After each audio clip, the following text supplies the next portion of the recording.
Hey everyone, welcome back to my channel. My name is Rachel and today I will be doing a faith Q&A. I've been doing YouTube for like over three years now, and over the years I have slowly started to hint at the fact that I'm a Christian, and through those 3 years people have started asking questions, and especially this year where I have talked about my faith a lot more openly in my vlogs especially, but also in my sit down videos a little bit as well. I have just had an overwhelming amount of questions about my faith, about Christianity, and just about my thought on certain topics and things like that. So I decided to sit down and make a faith Q&A. I've kind of planned this out a little bit because I feel like it'll just be messy and confusing if I don't. So basically first I'm just going to do a little disclaimer, then I'm going to tell you a little bit of my background and tell you a little bit about my faith in general, and then I'll answer your questions. So please bear with me and I hope this answers some of your questions. So basically, as a little disclaimer, I just wanted to let you guys know that obviously everything that I say in this video is my opinion,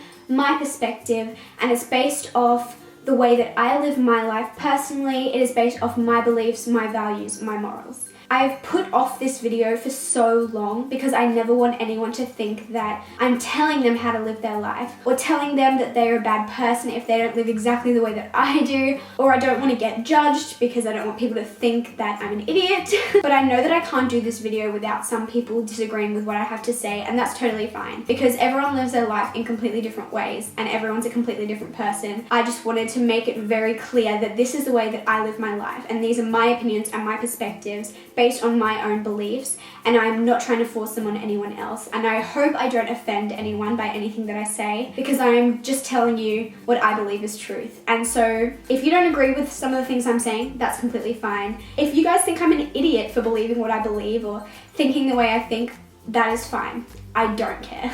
But please understand that I totally respect your opinions and your perspectives and the way you want to live your life. But it does make things a lot easier if you do respect my opinions as well. So please be careful with the things that you comment, as I'm trying to be careful with the things that I say. And hopefully we can have some really valuable and constructive comments in the comment section below instead of hate. So let's get started. So obviously, if you haven't got the point by now, I am a Christian. One of the questions I got was, what type of Christian am I? And I was kind of confused by this question. I ended up calling my mum and being like, Mum, what type of Christian am I? And she was like, what do you mean? But basically, I'm not Catholic, but I'm also not really exclusive to labels and things like that. I find it kind of confusing, to be honest. But basically, my mum said that like we have grown up in like AOG churches, Assembly of God churches. Now I am part of a Church of Christ, and that is very similar to a Baptist church, pretty much, if that helps you guys a bit better. I will explain briefly what I believe, but this is a very, very, very brief kind of version of what I believe. So I believe that Jesus was the Son of God, and he was born as a baby, he grew up to be a man, and he died on the cross to save my sin and everyone else's sin. I believe that everyone does sin. I don't believe that there is ever or ever will be or ever has been a perfect person apart from Jesus, and I believe that because we do sin, we do need to ask for forgiveness, and we do need forgiveness. So I worship Jesus, I worship God, I do not worship Mary or anyone else. I believe that there is a Trinity, so I believe that God, the Holy Spirit, and Jesus are all a Trinity. They are all like one person. You might have heard this like explanation in Sunday school,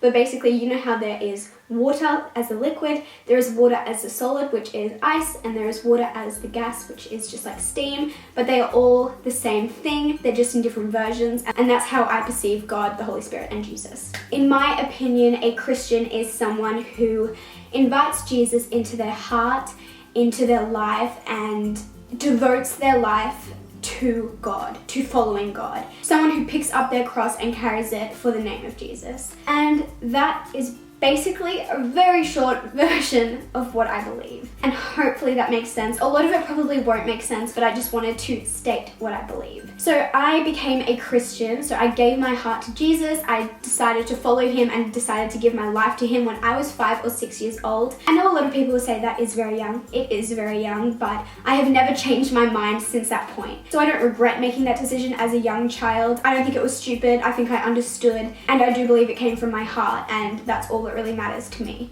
I was incredibly blessed to grow up in a Christian home. Both my mum and my stepdad are Christians. My entire family aren't Christians, which is totally fine. I still love them to pieces and I absolutely adore them. And I don't think people who aren't Christians are bad people at all. But that is basically my background, that is my faith. Well, let's get started on the questions. So I've written them down in my little book. So if I'm looking down, that is why. The first question is, did you choose to be a Christian or did your school/family/friends influence your belief? So as I said, I grew up in a Christian family and especially as a younger child, my mum had a big influence on my faith. I always went to church with her, but that was also because I couldn't be left at home as a young child. Like obviously I had to go where she went. So I went to church, I went to Sunday school, I went to youth group when I got older, everything like that. I can never really remember a time when I wasn't going to church. But that has never been forced upon me. That has always been my decision. I currently go to a church that is not the same church that my parents go to because I choose to be at the church that I'm at and they fully support me in that. They don't hate me because I go to a different church. They don't hate the members of my family who aren't going to church at all. They love us all equally. They don't love me more because I'm a Christian. And of course my mum and obviously my stepdad now, but he only came into my life a bit later on in life, have had an influence in that, but it is still definitely my own decision. And I also did go to a Christian school. I didn't go to a Catholic school or an Anglican school. I went to a Christian school. And I'm so incredibly happy that I did. I wouldn't have it any other way. But again, my parents didn't force me to go to that school either. It was my decision to stay there. Obviously they enrolled me there, but it was my decision to stay there because I loved it there. I loved being in a Christian environment. And I guess because the teachers there were Christian and a lot of the people there were Christians, it did have an influence on me, but like I said, it was all completely my choice. And now, especially as I am 19 years old, I am an adult, it is 100% my choice to be a Christian and to live the lifestyle that I do. And no one would love me any less if I didn't choose to live life the way that I do. I really believe that God created us as humans to make our own decisions. If he didn't want us to make our own decisions, he would have made us as robots who all literally just like bow down to him and live our lives for him. He would have created us all as Christian, but he didn't. He created us to have a choice, and obviously this is the choice that I have made.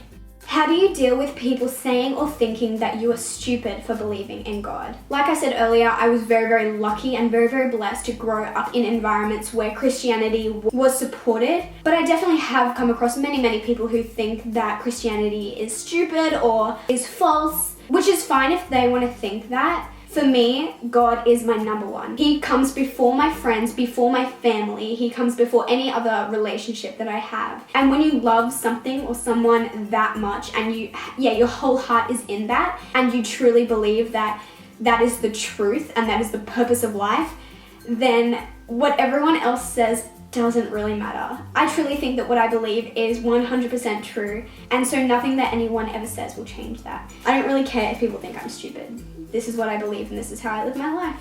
How do you deal with the stereotype stigma that people have of Christians? I really do think that there is a stigma around Christians. I think that people think Christians are boring and strict and that they have a lot of rules to live by and they're very judgmental. I think this is extremely sad that people think this way. And it's really, really sad because most of these people have either had an experience with a Christian that has made them think that way, or they've heard from someone else that that is an experience that that person has had. Most people don't just think it for no reason. Some people probably do because that is the stigma that Christians have. But yeah, I think it's really, really sad. The way that I deal with it is I literally just live my life. You guys have watched me grow up and live my life for the past 3 years on YouTube. I have vlogged so many experiences, and I don't know about you, but I do not think my life is boring. I do not think that I have missed out on anything, and I do not think that I live my life by a set of rules. Like I do not wake up in the morning and be like, oh, I better read through the 10 commandments and figure out what I'm gonna do today. Like, that's not how I live my life.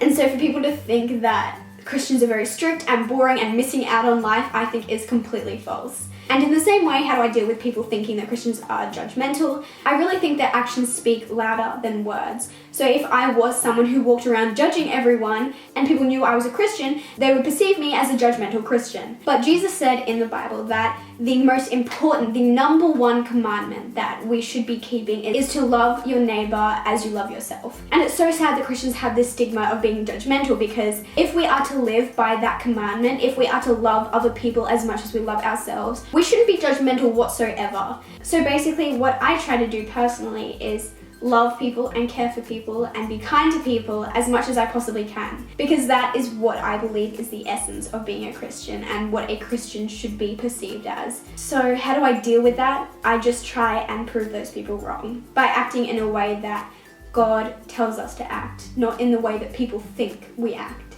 Would you date someone who isn't a Christian? So like I said in the beginning of this video, I'm going to speak on my perspective and with my own opinion. And in my opinion, and with the life that I choose to live, I would not date a non-Christian. Hear me out and please listen to me. It's not because I think non-Christians are bad people. It's not because I think they're terrible. I just think that since God is my all in all, He is my absolute number one first priority. If I were to date someone who wasn't a Christian, who didn't believe God existed, who didn't have any faith whatsoever, it would just clash too much. I'm gonna give you another example of something like non-Christian related because I feel like it'll help you understand it better. So for example, if you were a vegan and you were very passionate about that lifestyle, you cared immensely for animal rights, the environment, everything that goes along with veganism, it would impact not only what you ate, but what you wore, where you shopped, what sort of places you supported, and what sort of people that you surrounded yourself with. And if you were then to date someone who was a complete opposite to that, who was basically like a carnivore, who ate heaps and heaps of meat, who didn't care about animals, didn't care about the environment, anything like that, it just wouldn't work. It just would clash and you just wouldn't get along. Because if you're living your life in such a way that that is so important to you, you couldn't be with someone who didn't find that important at all. In the same way, if you were an athlete who was like striving to get to the Olympics, like a really high level of that chosen sport, you were training every day, eating the right foods, you were working your butt off to get to that point, you would not want to date someone who thought exercise was stupid and who was really, really lazy and didn't want to get out of bed or off the couch and like was just really, really, really lazy. Like it just wouldn't work because your lifestyles are so different and your beliefs and the way that you live your life is so different that it just wouldn't work. And in that same way, if I'm a Christian who is literally living my life for God, I just don't think it would work for me to date someone who didn't have that same outlook on life as I did. It just doesn't work logically. Like I said, I do not think non-Christians are bad people. I do not think they are terrible. I do not like turn up my nose against them and not even want to talk to them. That's not what I think at all. I'm just saying that our lifestyles are very different. Are you going to have sex before marriage? The answer is no. I would like to do a whole video on this because I feel like it is a very difficult topic and there's like a lot that goes into it, but basically that is a decision that I've made for myself. A lot of people think it's because my church has said you must not have sex before marriage, or the Bible is like you must not have sex before marriage, but that is just like, it's not really it. It is a personal decision that I have made because I believe it honors God and it honors God's plan for my life. And not only that, it is honestly, if you look into it, it's psychologically and scientifically the best and most logical way to live your life. I'm really, really sorry if you don't think sex is like an emotional thing, if you think it's just a physical thing, but I believe it is a very emotional and intimate thing between two people. I believe that that is the most intimate you can get with another person. And logically, why would I want to create emotional and intimate ties with someone who I'm not going to spend the rest of my life with? In my mind, it just doesn't make sense, but I understand if you think otherwise and you don't live by that. Obviously, that is your life, you can live it, but that is my perspective. I believe that God will really honor my relationship if I wait until marriage, and so that is what I plan to do. But I also do want to make a video talking about a few other subjects that relate to this, especially for those people who haven't waited but now they want to wait. And just because you haven't waited before doesn't mean you can't start waiting now. But I will talk about that more in another video, hopefully. If you do have any more questions about that, leave it down below for that video. But yeah, that is my perspective on things. That is what I believe, and that is the decision that I've made for my life. So I will be waiting until marriage. Okay, so as I'm answering these questions, I'm realizing that it's taking a very long time and I have an awful lot to say, which is no surprise because I talk way too much. So I'm gonna split this video up into 2 parts. So this is part 1. I hope you guys enjoyed it. If you did, please give it a thumbs up. If you have any more questions, leave them in the comments below. I will also be answering more questions in part 2, obviously, and I'll try and get that up ASAP for you guys. But if you've made it this far, I just want to thank you so much for listening to me and respecting me and just for, having an open mind. I really and truly appreciate that. But other than that, I'll see you guys very soon in the second part of this video. Goodbye.